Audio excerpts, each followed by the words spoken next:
Hello there, everybody. It is Tegan here again today, and the second episode of Shadowhunters came out last night, and I wasn't sure if I was going to film a reaction video to each of the episodes or if I was just going to do one at the beginning and then one at the very end to wrap it all around. But I don't know, I'm just really into reviewing TV shows at the moment, and so I just wanted to review this one. If I don't do all of them, then I guess that's okay, but I just wanted to at least review this one because I just really wanted to and I had some things to say about it. So I'm pretty much just gonna jump right into the spoilery parts, and I'm gonna go through each part of the episode scene by scene just to tell you guys my thoughts and feelings on each part of the episode, and then I'll also do some all-rounder stuff. So yeah, if you haven't seen the episode yet, then I would leave now because I will be talking about spoilery things and I don't think you want to be spoiled for it. If you do, then by all means stay, but I would recommend you go and watch the episode. If you have seen the episode, then you can stay and we can discuss and chat and it will be awesome. Okay, so this episode was very intense. I would say it was better than the premiere episode, the first episode, just because I feel like the acting was slightly better. I think that the acting is really bad when there are huge fight scenes. I feel as though the reactions that, for example, Clary or Isabel give in some of the really intense fighting scenes are just a little bit over the top, but then most of the time when it's just really normal speaking and stuff, for example, Clary, she's pretty alright with that. Kat McNamara does a pretty good job at just doing normal speaking type stuff, but then once it gets to the intense action fighting, it's not very good. I did, however, I love like pretty much all of the male actors in this show. Like pretty much every single one of them I love. Alec became my favorite character in this last episode. I think it's because his character is so close to the book. It's just perfect. Like just the way that he acts and all of that. It's just amazing and I love Alec. I also love Simon. I said this in the last video that I filmed and I'll say it again. I love Simon. He was one of my favorite characters in the books and I know he'll be one of my favorite characters in the TV show. He just has a lot of really good one-liners and it's amazing. See, for me, I feel as though some of the writing is really good and some of it's really bad. And so I don't know if it's like with a lot of the female actresses like Clary and Isabel, I don't know if it's their acting or if it's just the script, because although I know, for example, Clary, her reactions, her faces to things is just bad, so obviously that's not the script, but like some of the just words and sentences that come out of their mouths aren't good either, so that might be the script writer's fault and they're just trying to deliver it as well as they can. So I've actually got a million notes written out for this episode just to help me remember what happened in the episode, because I did not think I would remember it very well, and surprisingly I do remember it fairly alright, and so yeah, but I still have it all written down so that I can talk through each scene and go over what I liked about it and what I didn't like about it. Alright, so the episode started off right where the first episode ended, which was really good. I love it when TV shows do that and they don't skip any time in between. They just start right where the last episode left off. And so obviously that means that the episode started with Jace coming out of his glamour and showing Simon, and Simon completely freaking out and telling Clary that they had to leave, but Clary told him that they should stay because Jace and the others could help them save her mother, and so they end up going inside the Institute. And one thing that I really liked was when they walk inside the Institute, Simon is really confused because obviously it still looks like a rundown church to him, but obviously not. It's the Institute, but it still looks like it to him because he's a mundane. And Jace does his like hand wavy thing and the glamour comes off and Simon can see it for what it really is, and I liked that moment because just Simon's face as it was coming down, he's like it was awesome. See, there's the only thing about the Institute is I don't know who all of these people are that are in the Institute, because obviously in the book there's only like 5 people that live in the Institute. And the Institute was completely filled with people and technological stuff, so I don't know, I feel as though it could work with the TV show, because obviously they're trying to make the TV show different from the book so that people that have read the books are surprised with the TV show, because obviously it's not the same as a movie where it's just 1-2 hour thing, so they can make it as close to the book as they possibly can, but with the TV show it goes on for a really super long time, so if it was happening exactly like in the book, then I feel as though some fans might get bored. I would absolutely love it, because I love it when movies and TV shows that are made from books are completely the same as the book. Like for example with Harry Potter, I'd watch like a 20-hour movie if it meant that every single detail could be in the book. So yeah.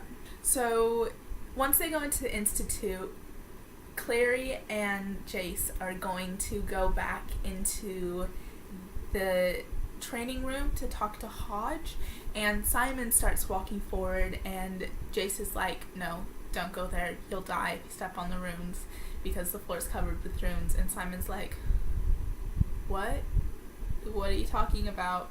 And Isabel turns around and she's like, oh, don't worry, I'll stay here with you while they go talk to them. And there is the romance between Isabel and Simon, which is awesome. It was adorable. Oh my god, because obviously Isabel's a very forward person and Simon's like the geeky type, and so amazing. And then the other part that I liked was Isabel was like to Simon, oh, I'll cook you some food, and Simon's like, oh, okay, because obviously he's completely and utterly obsessed with her right now, and attracted to her very much. And as Jace and Clary are walking away, Jace turns around and says, oh, don't eat the food, it'll kill you. Because obviously in the books Isabel is a really awful cook, so I love that they added that in there, because it does just add a sense of the book in there. And even if the TV show isn't completely like the book, it's always nice to have that sense that they are taking it from the book, obviously. And so yeah, that's just really nice. So Clary and Jace go in to talk to Hodge, and I know that Hodge is meant to be young, but as I was reading the book, and I know a lot of other people thought this as well, he just seemed so old to me. Like, I think it was because he was in the library all day reading books, and like he just seemed old the way that Cassandra Clare wrote him. But just seeing him young, it was weird. Oh, it was so weird. He was completely covered in runes. He had his shirt off. And Clary and Jace go over and talk to him about the circle, because they want to try and find her mom, and obviously need to get to Valentine to be able to do so. And Hodge has this circle rune on his neck, which prevents him from talking about the circle, because punishment from the Clave was that he had to go and live out his life at the Institute, and so he's been given this rune to stop him from talking about the circle. And so when they're asking him questions, the rune keeps burning him. Eventually he just falls down to the ground in excruciating pain. They didn't get very much information out of him, but they did get that Dot might be the one to know where the Mortal Cup is and where Clary's mom is. And so they run off, and they're gonna go and try and find Dot, because obviously in the last episode she fell off a balcony, and I thought she died, but obviously not. So they come out, and Simon and Isabel and Alec are out in the front lobby area, whatever it is, and they go over and look at the weapons. And after a couple minutes of standing on the floor and looking at the weapons, Simon looks down and he's like, am I gonna die now? Because I've stepped on the runes? I love Simon so much, because he just like, I'm gonna die now, and then they sort of just walk away. That was hilarious. He's like, am I gonna die? Like, nobody answered, and that was really funny. So Alec is a really intense person who needs to tell everything to the Clave, and he did not approve of the mission to go and find Dot, but he went along anyways, and that just shows the Alec that we all know, because obviously in the books he's always trying to report things to the Clave because he just likes to live by the rules. And so that's another good thing that happened in the TV show that's happening in the book.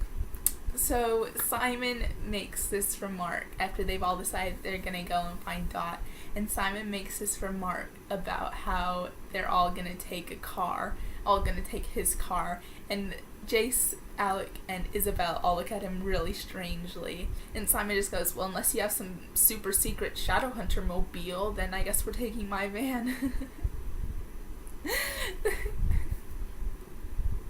Oh, just the lines they have given Simon are utter fantabulism. That's not a word, but I'm just gonna go with it.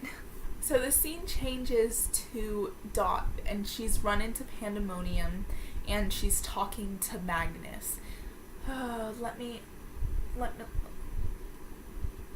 have decided that Magnus is an amazing character. I loved him in the books, but Harry Shum was the best person to play him ever.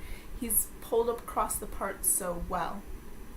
But Dot runs in to talk to him about Clary and all of this stuff, and then Magnus disappears through a portal, and then Dot gets dragged away by some members of Valentine's gang. So Clary's got this stone on her neck that Isabel gave to her, and when she touches it, she gets this vision, and oh my god, the face that she made when she was getting the vision. This is gonna be the last thing that I say about Clary's acting, because we all know it's bad, but the face that she made, she touched it, she's like,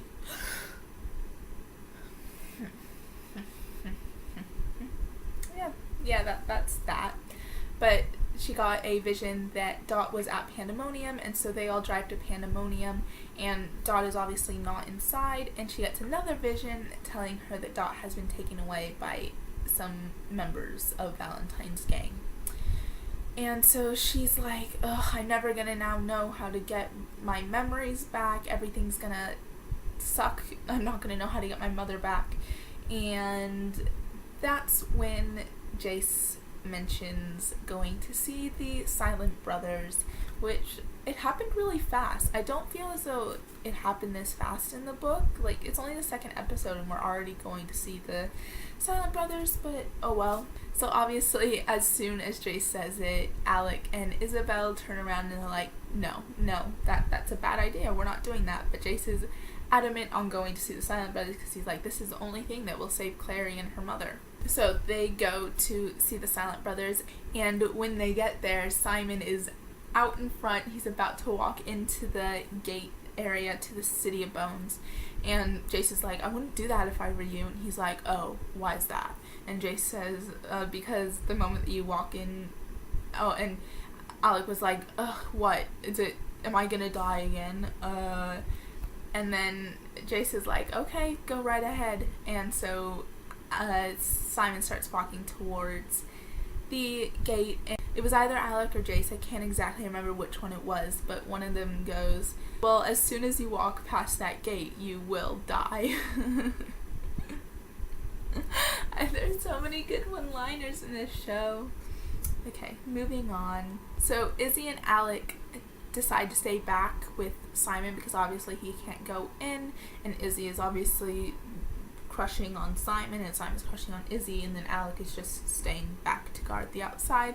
And Alec makes this snarky comment about how he can't stay with Simon anymore, and so he's like, I can't stay with this anymore, I'm just gonna go guard the area. So Jace and Clary walk into the City of Bones, and they're holding hands, which is adorable because I ship them so much. And they're holding hands as they walk in, and they walk down the steps, and Jace pulls out his witch light, and he holds it up, and Clary's like, what's that? And he goes, it's a witch light. It's here to remind us that light can be found in even the darkest of times. And then he goes, and it's also much cooler than a flashlight. Ooh, perfect comeback, amazing. So then they get to this statue, and on it is written in Latin, I believe, or some other language, and Clary goes, so what does that say? Yeah, he goes, looking better in black than our enemies.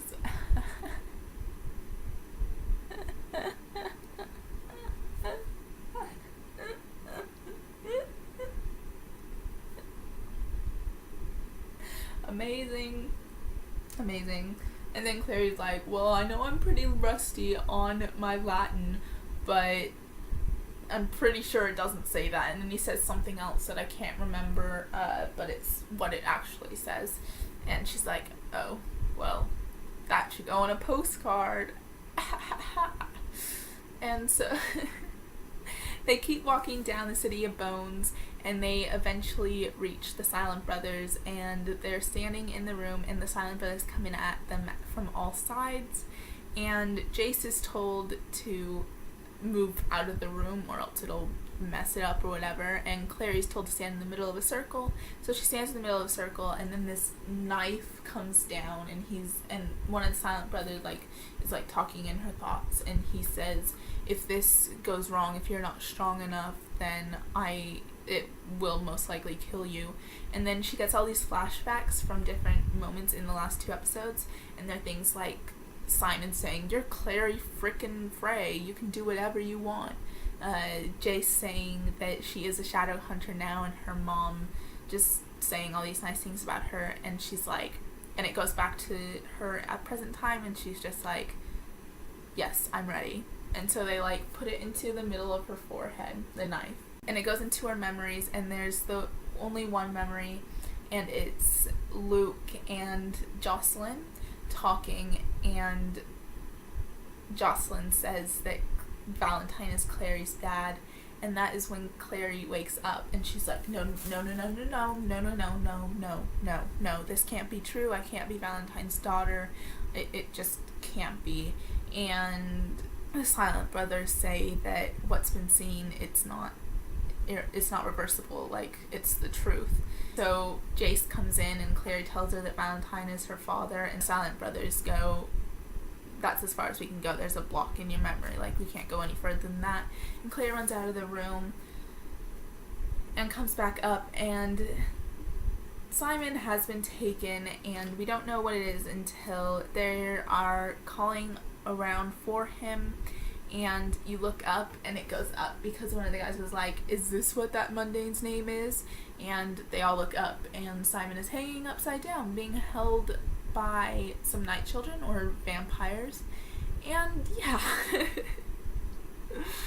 And so they go, we're not going to hurt him, we just want an equal trade, the mortal cup for this mundane. And they're obviously they don't have a mortal cup, but they don't say that. And so the night children just disappear with Simon, and I'm guessing this is going to be the part where they go into the party, and Simon gets turned into a rat and ends up getting taken away by vampires, and then bites the vampire, so he then turns into a vampire. So I'm guessing this is going to be where that happens. But yeah, and the episode ends with Clary yelling out Simon's name, and yeah, that's pretty much the episode. I hope that made sense. I know it was sort of just rambling, but I hope that made some sense to you guys and you liked my thoughts on it. There are a few other things that I wanted to mention. One was Luke with his werewolf skills, because he attacked somebody that was working with Valentine with his claws and teeth, and he almost got caught for it because obviously he didn't almost get caught for it, but he was shown the evidence, or he was shown the picture from the attack, and obviously he couldn't tell his co-workers that he's a werewolf because he's a werewolf, and not many people would take that very lightly. Another thing that I wanted to mention was the fact that now the runes, they, instead of just putting the steel over their skin, it's actually burned into their skin. It's still dark red, and I'd rather it be black, but they don't actually have to draw it. They sort of just put the rune over it in the way that the rune goes, and then it like burns into their skin. The last thing that I wanted to talk about was Dot. When you guys were reading the books, did you see her as old or young? Because I definitely saw her as an old lady. I can't remember if it's mentioned in the book or not if she's old. I feel like it was, but I don't know why they would make her young in the TV show if it says in the book that she's old. But yeah, I just always imagined her as old. So seeing her as young, it sort of just clicked to me today that that was Dot. Yeah, so that was my sort of just recap on the Shadowhunters episode. Like I said before, I hope it really made sense. I definitely enjoyed this episode more than I enjoyed episode number 1. And yeah, I just felt that the acting was slightly better and the storyline was slightly better, and I just like this episode more than I like the first one, and I'm hoping it just keeps getting better the more episodes that there are. Okay, so I just got a whole lot of new books today, like 11 new books today. So, as you might be able to tell, my bookshelf is getting very full. This shelf here in the middle with like Anna and the French Kiss on it and stuff, I'm probably going to have to lay them all out. And once I get, because I collect mugs, and so once I take those off my shelf, I'll definitely have a lot more room to fit books on. But at the moment, my bookshelves are completely full. I've got a little bit of room on my second shelf on this side of my room. But yeah, I am most likely going to be having to get a new bookshelf soon, and I have no idea where I would put it, but I will most likely be having to get a new one soon. And that brings me to my second point, and that is that since I got so many books today, and I actually got the book that I was waiting to get finally, so I can finally film a book haul, and there will be a lot of books in it, so expect that video to be very long. It might even be as long as this video, because this video is very, very long. But yeah, that was my video for today. If you liked what you saw, you can give this video a thumbs up, and I would really appreciate it. Comment down below if you are watching Shadowhunters, and tell me what your favorite part of the second episode was. You can subscribe to my channel. I make new videos at the moment multiple times a week, so you can subscribe if you want to see more videos from me like this, or I make bookish videos and music type videos. So yeah, I really hope that you enjoyed this video, and I'm Tegan, this is Bookwormia, and I'll see you guys next time. Bye! Hello there everybody, it is Tegan here again today, and I know I have been posting videos pretty much every single day this week for